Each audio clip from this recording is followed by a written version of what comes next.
In this trial, we are comparing the efficacy of a dual nozzle versus a conventional nozzle for the control of leaf disease and Fusarium head blight in wheat.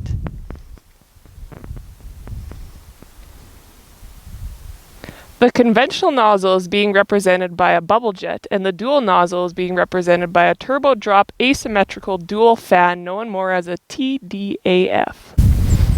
It has a 10 degrees forward-facing nozzle and a 50 degrees backward-facing nozzle to improve front and back coverage of the wheat head. The problem with a conventional nozzle is that it tends to just cover the front of the head and not the backside, as the nozzle is moving away from the target. You can see here that the dual nozzle is spraying forwards and backwards to achieve coverage on both sides of the head. It is very important that these nozzles be operated at the proper height, otherwise coverage on both sides of the head will not be achieved. If the nozzle is too high, the angle at which the spray comes out is quickly lost due to gravity and air resistance.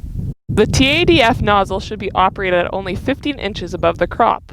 This might be very difficult to achieve with a longer boom. Producers prefer to operate with greater heights to protect their booms from being damaged. However, covering both sides of the head is important to improve the suppression of Fusarium head blight. Higher water volumes is also important to improve the coverage.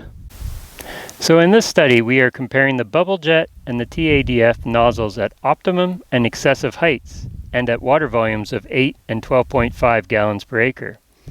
In front of each plot of the first rep, we set up two stands like this one with water-sensitive paper to determine the spray coverage on horizontal surfaces like the flag leaf and penultimate leaf and vertical surfaces like the wheat head. No matter how we used the nozzles, coverage on horizontal surfaces was quite good. It didn't matter if the bubble jet was used at 25 inches or 36 inches, nor did it matter if the TADF was used at the optimum 15 inches or the excessive 36 inches. However, coverage on vertical targets was another matter. Like I said earlier, there are two stands placed in front of each plot 12 inches apart. I wanted to see if the position under the boom made any difference, and essentially it did not. I'm missing the pictures for the second stand on treatment 1, and that's why there are only one set represented here. For the most part, spray pattern results were as expected with the conventional bubble jet. The front of the head is receiving a lot of coverage, and the back did not.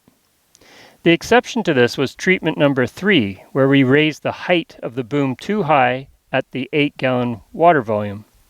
In this case, the opposite occurred, where the back of the head was covered and the front was not.